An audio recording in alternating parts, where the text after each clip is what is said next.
Lahat tayo nagsimula as newbie cyclists. At malaking tulong sa mga beginners kapag may guidance na nabibigay during the start of their biking journey.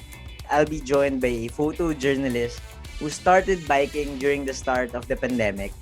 At pag-uusapan namin kung ano ba yung mga experiences namin, the good, the bad, and the boodles when we were starting noong lockdown. This is Lester Babiera and you're listening to Tambike Session, an anima podcast.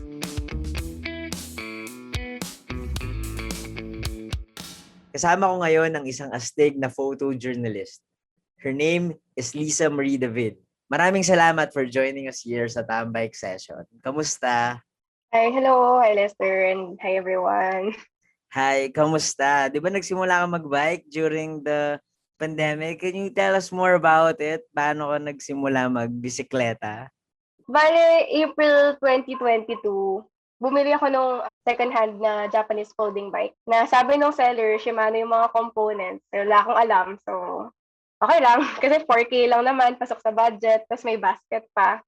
So, yun yung naging service ko for work. Well, freelancer kasi ako since that time and until now. Wala akong service. So, going from point A to point B, kailangan ko ng masasakyan. Wala akong license, wala din ako ng sasakyan.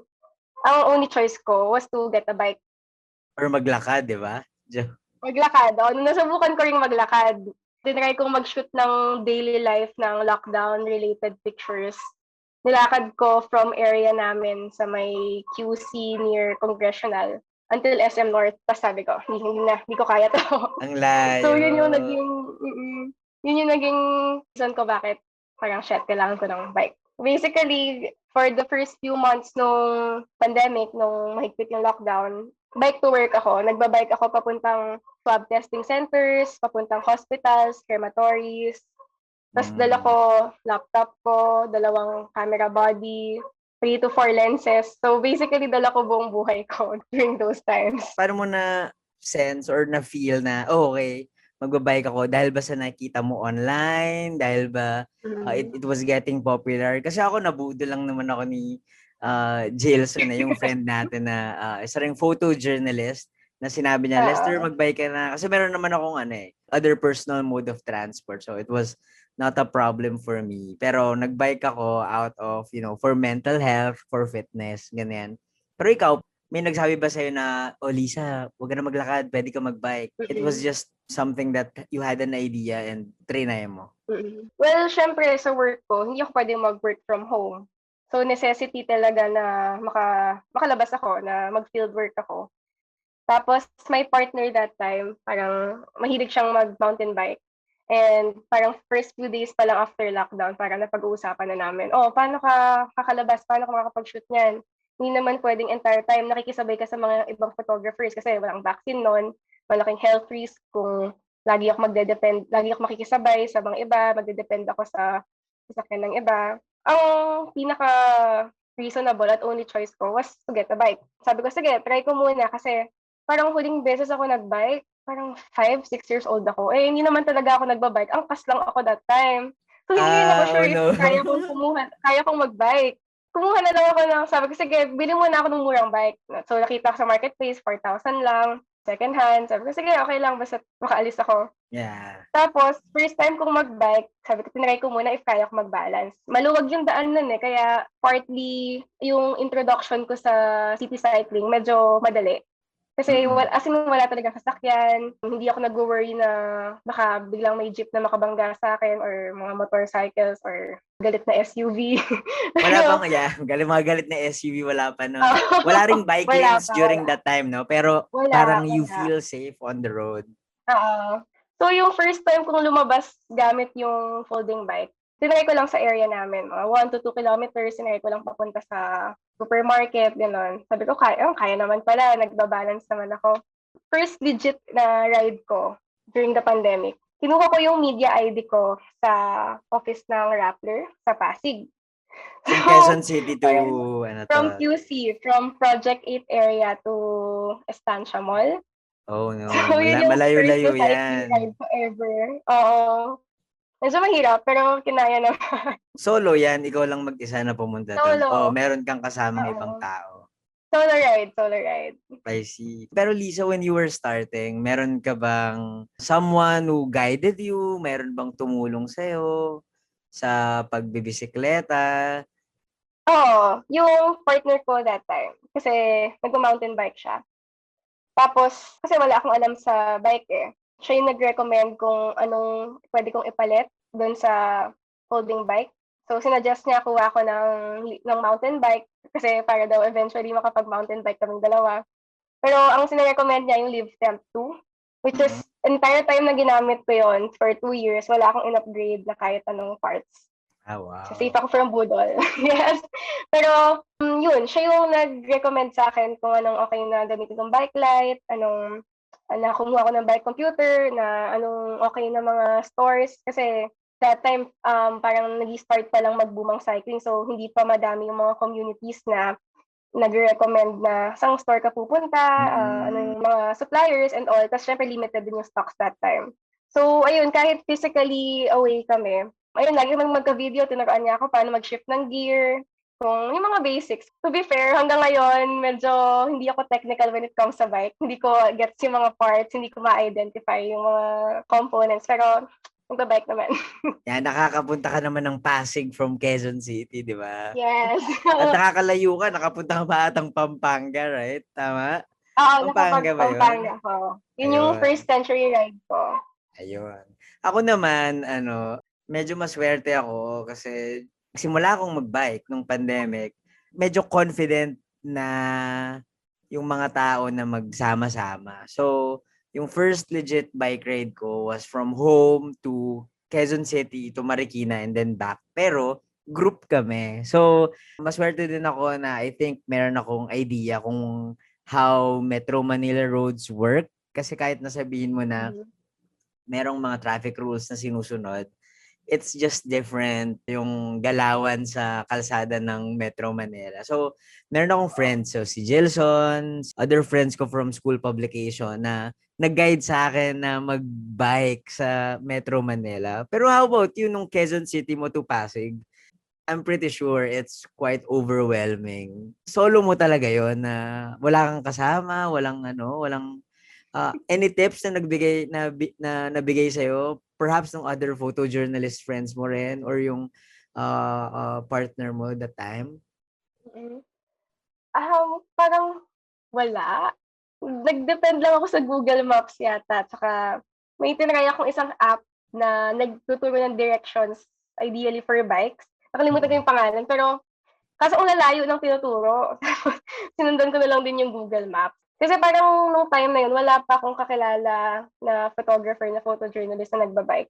Parang medyo nagugulat palagi yung mga kasama ko, hala, nagbike ka lang papunta dito? Parang, so wala pa Yeah. akong gaanong matanungan nung time na yon. Pero, tas yun din, yung partner ko, hindi naman siya nagbabike gaano sa Metro Manila. Tapos syempre, iba yun yung conditions ng lockdown.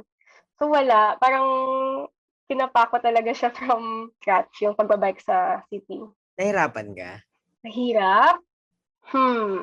Well, that time hindi, kasi maluwag talaga yung daan, hindi ako natatakot. Pero, Ayun. mahirap yung pauwi. Kasi pagod na ako, tapos hindi ako sanay mag-bike, wala akong exercise that time. So, yun yung Oh, mahirap, yung pauwi. okay. Yung pauwi yung mahirap. Buti hindi ka rin Mm. nasiraan and all. Meron ka bang backup Ayun na, din. na idea? What if masiraan ka in the middle of the road? Halimbawa, sa gitna ng EDSA, ganyan. Di ba? Anong gagawin mo? Di ba? Wala ka rin sure. Hindi mo rin sure kung ano yung Wala, mga actually components wala, and all. oo. Wala kang backup, Mm, so you just have to wala. wing everything. Siguro yun yung problema na, well, oo, problema siya kasi never ako na-flat. So, never ako Until natutong now, never mag-repair pa? until now, oo, No for more way! Ang than swerte 2 mo years. naman. So, dun sa previous bike ko, naka almost 3,000 kilometers ako doon. Walang flat tires at all. So, never ako natuto paano magpalit ng interior, paano mag-pat, which is mali, kailangan marunong. Yeah, that's true. Pero thankful ako dahil may mga friends ako na laging kasama para tumulong pag na-flat ako ng gulong. Oo. Yun nga parang Lisa, no? Magkaiba yung experience natin dahil ako, nung nagsisimula ako, lagi akong may kasama. So, yung kasama ko, these are people who are quite experienced already and who are very, very helpful sa mga tanong ko. Kasi, di ba, yung mga Facebook group, sometimes they're not very helpful at all. I mean, you fear na pag nag-comment ka, baka pagtawanan ka ng mga tao, ganyan. Buti hindi ka na-discourage nung nagsisimula ka. Kahit wala kang person na like physical help from someone. Siguro medyo masipag ako magtrabaho nun eh. I mean, yung motivation ko talaga work. So tingin ko talaga sa pagbabike just to get from point A to point B. Yun lang yung relationship ko sa bike nun. Pero stressful siya that time. Kasi wala pa yung idea sa akin nun na gagamitin ko yung bike for leisure, for bonding with friends. Ang tingin ko talaga siya parang para lang makapunta sa work. Tapos may times na ginagabi kasi ako sa mga shoot. Then syempre physically exhausting yung papunta ako sa location, mag-spend ako a few hours to shoot, then gabi na pauwi. Minsan umiiyak ako habang nagbabike pauwi, tapos biglang uulan pa. Oh my God. Baka dramatic naman nun. Oo, super. Kasi parang hindi ako masaya dun sa shoot ko, hindi okay yung outcome. Tapos parang pagod na ako, may 15 kilometers pa ako pauwi. Which is for me, malayo na yun kasi zero exercise talaga ako, di ako nagbabike. Tapos biglang uulan pa. So parang medyo hindi ganun ka-okay yung pumunta sa bike. Oo. Totoo. Pero eventually, nung may mga nagbabike na rin na photographers, doon yung mas nakaka-encourage. Sina Gilson, sina Larry. Tapos nakikita kami sa field na mga nakabike kami. Siyempre, unang tanong, saan mo nilak yung bike mo? Ayun. So, ang funny ng mga ganong conversations na nagkikita kayo sa field, tapos may mga dala kayong helmet, gano'n. Ang astig eh. Parang I'm very amazed na nakapagpatuloy ka kahit na there were days during your beginning ng cycling journey mo na wala talagang tumutulong sa'yo.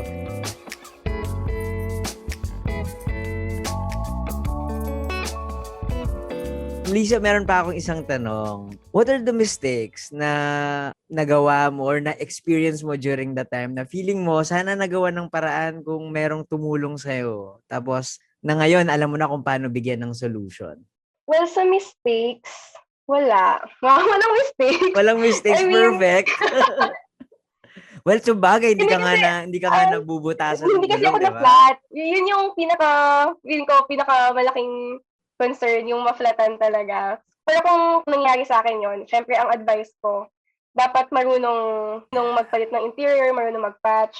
Pero since hindi nga nangyari sa akin yun, hindi tuloy ako natuto mag-troubleshoot.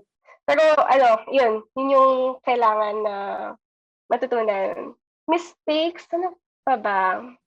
Hindi talaga siya like mistake, pero when it comes sa planning, kasi 'di ba usually nagde-depend ako sa maps kung ilang kilometers, ano yung time.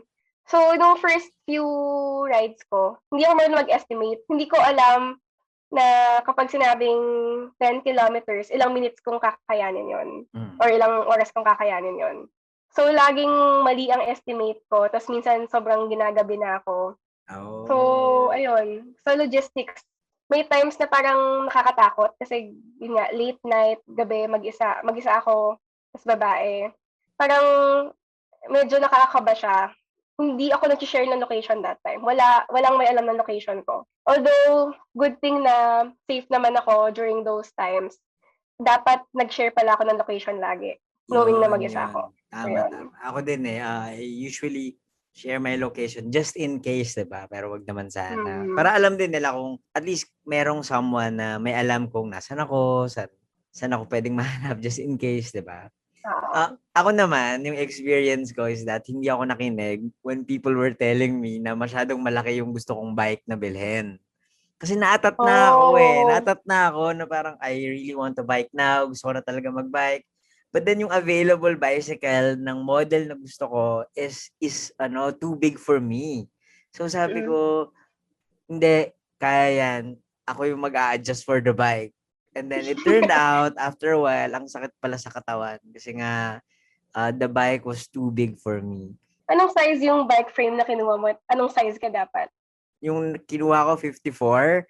Tapos yung size ko is parang 49, 50 lang. So, medyo malaki talaga siya for me. Mm. Other thing siguro na tingin ko sana it could have been better is that nagpabudol ako sa mga tao na parang sinabi lang nila na, uy, maganda to, bilhin mo na. Turns out na hindi pala siya maganda. Like for example, uy, ano, ito, magandang grips, so bilhin mo na. Mm. Then yung grips na yun, parang sumasakit yung kamay ko. Eh, nabudol lang ako kasi Oo. akala ko astig, ang ganda, branded. Pero it turns out na it's not really something that's best for me. Tapos yung Mm. yung mga nabudol sa akin. Nung Mm. nag-shift ako from flat bar to drop bars, naatat ako, parang sige, kunin ko na kung ano man yung available dyan, kahit na yung pyesa, iba-iba. Tapos parang performance-wise, parang it was really disappointing and it ended up na mas nahirapan ako sa pagbabike. Ikaw, meron ka ba bang ibang mga ganong experience sa mga parang upgrade or Budol. bike yan na Oo. parang pinagsisihan mo? Mm. Hindi ako pala upgrade, medyo maswerte ako dun sa leave temp ko noon kasi walang sumakit at all sa akin. Kung may masakit man dahil pagod lang ako pero walang significant na pain. So parang ang justification ko nun, hindi ko kailangang magpalit ng anything. Tapos basta't nakakapadyak ako, okay. Pero may binili ako na akala ko magagamit ko. Ano yan? This is yung bike trainer. Nag-bike trainer ka. Kumuha ako ng bike trainer kasi inisip ko, pag maulan or sobrang pack ng schedule, at least may 30 minutes, 1 hour ako na nakakapag-bike indoors. Turned out na ang boring, sobra. So, It's once ko not lang for ginamit. you. Okay. Oo, once ko lang siya ginamit, natambak na, tapos kakabenta ko lang sa Carousel 2 weeks ago. Pero Ah. grabe, hindi ko man nagamit talaga, nakakainip siya. Ba't mo naisipan yan? May kakalala ka ba na may bike trainer? Tapos isip ka na, oh nga no, ako din kaya. Actually, hindi naman siya budol na ni-recommend. Naisip mo Kausap lang. ko yata si Gilson that time. Tapos Kasi meron din binili ko siya. binili ko Yeah, yung exact meron. model. Buti hindi ako nabudol ni Jelson dyan. Pero Hindi naman niya nire-recommend. prinomote Hindi niya nung akin. pre-promote. Hindi. Sa akin Pero medyo parang that pre-promote time niya. kasi, naka-quarantine yata siya. Tapos parang, uy, okay ito. If ever na kailangan ko Yeah, mag-quarantine tama. din or I ayaw ko lumabas, remember. may magagamit ako. So parang, okay, bibilin ko yung same exact na gamit niya. Sakto, yung may mutual friend din kami na nagbenta sa marketplace. So pagka-post pala, nag-message ako, kuya, kunin ko yung bike trainer mo. Ang Tapos saya. ayun. Yung mga kaibigan din na nakapalibot sa'yo, sometimes they post something, they sell something online, and sometimes it's very enticing. Lalo na kapag meron kang extra money on your hand na, okay, bilhin ko na to. Pero there are times na minsan sayang, alam mo yun, sayang na hindi magagamit. Well, you can always sell it again to other people. Pero, yun nga may mga, feeling ko, maganda kapag yung mga, lalo na sa mga newbies dyan na nakikinig, maganda if yung choices are well-informed. Pero most of the time naman, di ba, hindi well-informed yung mga pabugso-bugsong budol items na dumadating sa atin. So yung mga ganon, you ask people, you ask experts, you ask people who have experience na kung tama ba yung choice na bilhin yung isang bagay. Kasi sometimes, kung hindi man mabenta or mabigay sa ibang tao, it ends up being, stock or, being thrown out lang.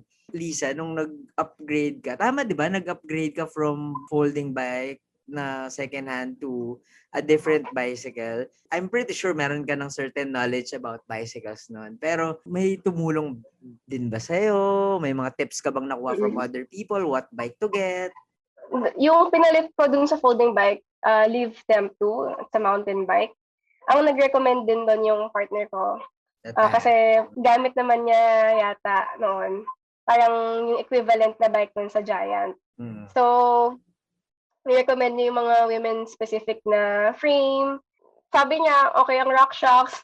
Sabi niya, mga Shimano naman yung parts. Medyo hindi pa rin talaga ako technical nung time na yon. Tapos, nanood lang kami ng mga reviews. Sarado yung mga store nun. So, yung only choice was delivery. Pero good thing naman, I loved every bit of the bike. Kasi, tas gamit na gamit talaga siya sa akin nung time na yon. Yun. Pero yun, siya talaga yung tumulong sa akin sa start ko sa cycling. Ako naman nung nag-upgrade naman ako, it's the Surly Midnight Special, yung hybrid commuter bike na ginawa ni Marlo Apeles, ni Boodle Body. Like you, hindi rin ako super technical na tao. So I just told him na, okay, Marlo, since you're an expert, I trust your judgment. Basta ito lang yung mga gusto kong mangyari. Ito lang yung budget ko. And I remember nung binubuo ko yung bike na yon, sinasabi ko sa sarili ko na it needs to be a secret from other people, na dapat si Marlo lang yung makakaalam, tsaka ako, kasi madali ako ma-influence ng mga tao. So when others will learn na may ginagawa akong bike, may binubuo akong bisikleta, magbibigay sila ng input, magbibigay sila ng comments na ito gawin mo, ito bilhin mo, ganyan. While I know that it's going to be helpful, ayoko lang na mapaisip ako ng other things. Kaya sabi ko kay Marlo, Marlo, ikaw lang talaga yung sasabihan ko, and sa'yo lang ako magtitiwala sa bike kasi he's the expert, he's the one who knows things. Lisa, ikaw, yung bike mo na yun pa din ba yung bike na ginagamit mo ngayon? Nagpalit na ako ngayon, this July lang yata. Anong bike ito? Parang ito yung latest Boodle ko na hindi ako sure if useful siya or hindi. Bakit naman? Pero ang gamit ko ngayon, Jamis Renegade S3. Nakuha ko siya ng second hand. I think all stock din yung parts niya except yung pedal na pinalitan ko. Pero kasi parang lately, hindi ako gaano nakakapag-bike.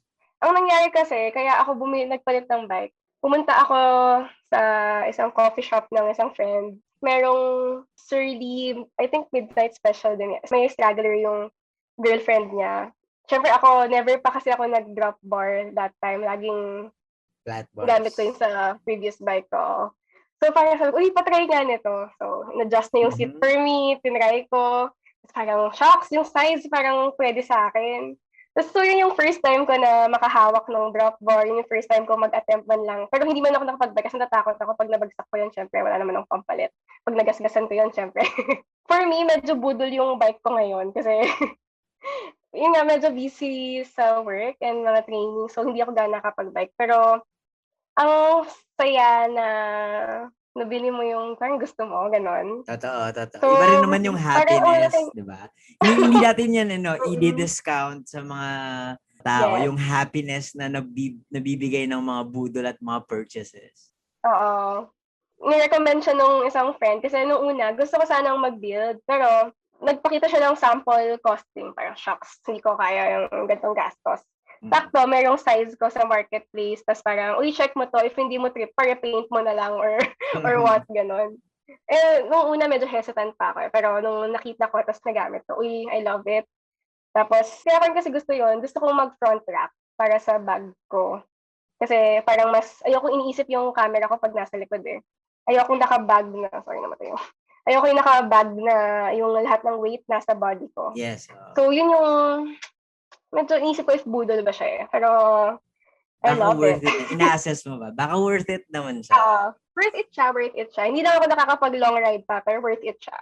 So Lisa, di ba, nagsimula ka na yung mga tao or wala ka talagang someone who helps you. And then eventually, like what you said, you've been starting to bike with other people and more people are getting on their bicycles, and I'm sure nakakausap mo sila. May mga strangers ka rin sigurong nakakausap. And hindi natin maiiwasan na madaming mga unsolicited advice na binibigay yung mga tao. Or alam mo yun, mga tipong comments on your bike, on your riding style. Meron mong mga advice, meron mong mga comments na binigay sa'yo na it turned out na hindi pala okay or it turned out na hindi naman pala something for you. Well, maswerte ako, mababait mga kaibigan ko. Siguro yung advice na turned out na hindi okay, yung wag mag-short. Sinabihan ka na wag mag-shorts? Oo, may mga nag-advise sa akin na wag ako mag-short. Okay. Kahit gaano kahaba yan, basta shorts, wag ka mag-shorts. Parang sinabihan ako ganun before. Bale, nangyari kasi, nung early lockdown pa rin yun, first time kong mag-bike na hindi work-related. So, first time ko mag-shorts. Pero ang haba ng shorts ko siguro mga 4 or 5 inches above the knee. Tapos yun yung first time ko makatcall. Hindi ko tanda ano yung sinabi, pero hindi ko rinig gaano. Pero pasigaw na alam kong directed sa akin. At yung intent nung sinigaw, hindi siya something you would want from a stranger. Syempre, medyo first kinabahan din ako nun eh. So, pinost ko yung experience ko about doon, anong suot ko. Medyo parang may naka long sleeves pa yata ako nun or what. Tapos may mga, syempre, yung maiwasan mga nagko-comment sa Facebook, mag-ingat ka kasi, huwag kang mag-shorts, gano'n. Hindi mo naman So, parang, kasalanan yun eh. yeah, entire time, umiiwas ako mag-shorts, even mga casual rides lang. Then, I think last year lang yata ako naglakas loob na, hindi, paninindigan ko, mag-shorts ako, I'll wear whatever I want, gano'n. Kasi nakakatuwa din, ang daming nagbabike doon. Tapos, ang dami ring mga babaeng nagbabike. And nakikita ko, parang, uy, hindi naman sila naka-long sleeves, hindi naman sila naka-leggings, hindi naman sila naka-pants. Nakakapag-bike naman sila. So, parang, bakit hindi ko pwedeng gawin din yon? So, nag-start ako na isuot yung kung anong sa tingin ko komportable for me. Yes, Pero yun, that's hindi pa rin right. maiiwasan na Na merong may mga mga nagko-comment pa rin. nambabastos. Yeah. May nagko-comment pa din na huwag ka daw mag-short. Both. Grabe. Oo, nagko-comment and mga unsolicited na. Grabe, Yun. hindi mo yan kasalanan. Kasalanan yan ng mga tao nang babastos sa kalsada. Yeah, ako naman meron din mga nagsasabi na about dapat mabilis ka, dapat. May mga nagsabi naman sa akin, dapat daw naka-jersey kapag nagbabike. Sabi ko, Jersey, oo, sabi ko, ayoko. Kasi hindi ako comfortable na mag-jersey. Siguro someday, hindi ko din discount yung, hindi ako nagsasalita ng patapos. Siguro someday, papalit muna ako ng tiyan, maybe. Ganyan. Tapos, Same. after cycling for more than 2 years, na-realize ko na I can bike anywhere wearing casual clothes, shorts, cotton na t-shirt, kasi sinasabi nila mag-dry fit daw ako, ganyan. Yun yung mga tipong advice na something na hindi naman pala okay, hindi naman pala something na magagamit ko. Siguro Naka-formal ka pa nga, di ba? The other time. Yeah. Meron isang beses. Naka-formal ako na nagbabike. Di ba, hindi naman yun, hapit na jersey. Pero, nakapunta naman ako sa destination ko.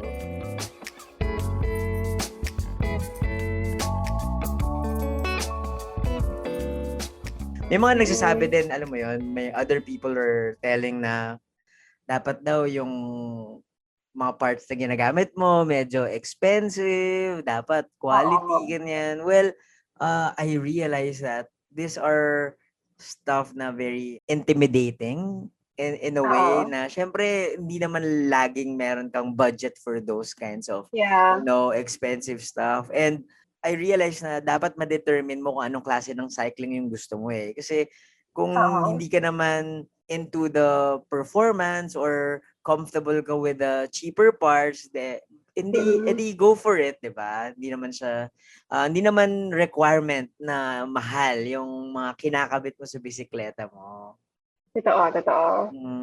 Buti minsan yun yung maganda kapag hindi ka masyadong maalam when it comes to parts. Hindi ako madaling mabudol kasi hindi ko sobrang gets yung sinasabi nila. Yan. Basta smooth ako makapag-jack, nakakagating ako sa gusto kong puntahan, okay ako.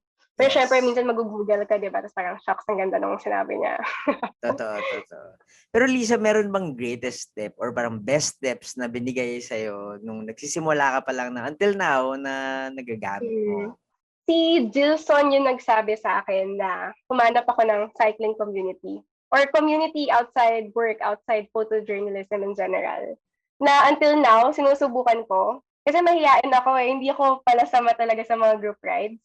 Tapos nag-worry ako lagi na since madali ako mapagod, hindi ako sanay sa mga ahon, ayoko yung iniintindi ako ng iba na mag-hindi stop, hihintayin ako. So, ayun, parang until now, binibuild ko pa rin nahanap ko pa rin yung community. Sa mga ka-work ko na mga photojournalists, it's good na ang dami namin ngayon ng mga nagbabike. Makakasama ko sila this past few weeks. Pero yung solid na, yung set of people, kasi mahihain ako. So, gumawa akong bike account pero I barely reach out to other cyclists. To people, yeah. Oo. Parang nakakatuwa ka kapag may bike IG ka, you follow each other, you know each other by username. Mas ang And by funny kapag bikes, magmi-meet yeah. kayo in person. Oo, Oo. by bike. Pero, ayun, parang mahiyain ako when it comes to actually interacting. Which is yun yung tinatry kong i-break. Kasi nakikita ko how parang gaano ka-healthy yung cycling community and gaano kalaki yung impact nun, for example, kay Jilson na yun nga, na nakita ko siya, paano siya nag-start na, I think, nasa Quiapo ako noon, tapos nakita ko siya naglalakad, ako dala ko yung folding bike ko. Tapos parang doon niya na ano na, parang, uy, pwede din siya mag-bike going to coverages. So Oo parang nga, from yan. there Naalala na, ko, shinout out ka niya dun sa previous conversation namin. I think dito rin sa Tambike session na yun. oo. So ayun, parang nakita ko from there to nagpapampanga na siya, hanggang naka-ilang bikes na siya. Tapos ayun, parang ang saya na may gano'ng community. Pero yun nga, mahiyain ako. Yun yung greatest tip na until now hindi ko pa nagagawa. Pero definitely would recommend it to anyone na nag-start mag-bike. So ayun, find a cycling community. I agree. Naniniwala ako sa sinabi ni Jason. Kasi I think like for example, lalo na sa mga newbies, gustong mag long-term cycling, I think Yeah. yung having a community around really helps you sustain the Mm-mm. activity.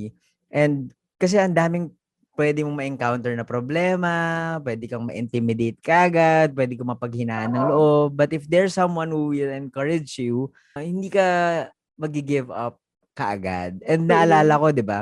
Like what you said, well, hindi siya formal community, pero when you were starting, meron kang mga napagtatanungan ng mga tao Yeah. na Mm. tumulong sa'yo during the beginning of your journey. And yeah, these cycling communities are really helpful. Pwede rin namang a random friend or then magba-branch out na lang yun to strangers and to Mm. more people, and it becomes more fun, more helpful, and Mm. maging mas meaningful yung life mo as a cyclist. Finding a community rin parang doesn't necessarily mean na bago ka mag-bike kailangan, alam mo yun, may kasama ka na.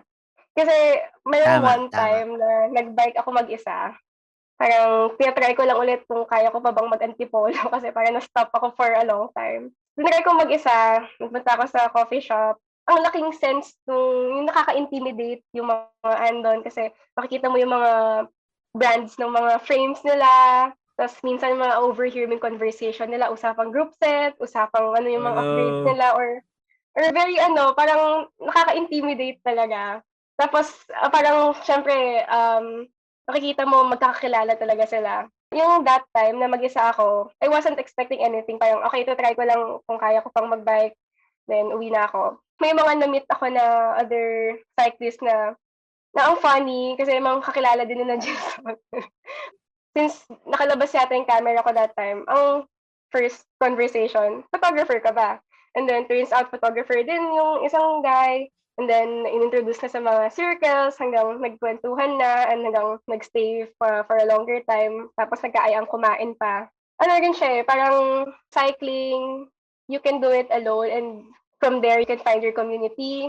You can do it alone, you can do it with a group. Pero it's always fun. There's always something surprising when cycling. There's really magic in cycling na kahit mag-isa ka nga, like what you said, biglang nagkakaroon ka ng friends and eventually it can turn out into a certain community that can really be helpful and encouraging. And Lisa, thank you very much for joining me in this episode at napag-usapan ng mga struggles of a newbie and how you manage to ride a bike in Metro Manila during the pandemic. Yeah. Well, I still consider myself a newbie since hindi nga ako ma-technical and I'm still learning a lot every day kapag simpleng mag-browse ka lang or simply talking to fellow cyclists. So, Yeah. yeah. Yeah, and sa mga listeners natin, sana meron kayong natutunan sa mga experiences namin. Huwag niyong hahayaang mabudol kayo ng maling bagay. But always remember Oo. din na may mga happy budol na yung mga purchases na yan. Oo. It makes you really Mm. happy and makes you feel na parang fulfilling siya in a way na parang, uy, Oo. ang saya, may bago akong bike item. Mas gaganahan kang mag-bike. And always, kapag merong nagbibigay sa inyo ng mga advice, ng mga tips, always assess first. Huwag basta-bastang maniniwala. And of course, I guess, importante na meron kang pinakikinggan sa biking na parang magtitiwala ka sa mga judgment niya. Ayan. Again, Lisa, thank you very much. And sa mga nakikinig sa atin, maraming salamat. At umabot kayo sa part na to ng ating podcast. And sana may napulot kayo ng kahit ano man. meron ako napulot sa mga kwento mo. Ayan.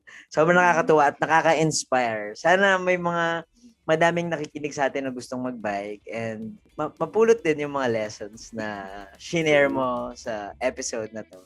Ayan. Again, thank you, Lisa, and to our listeners, thank you.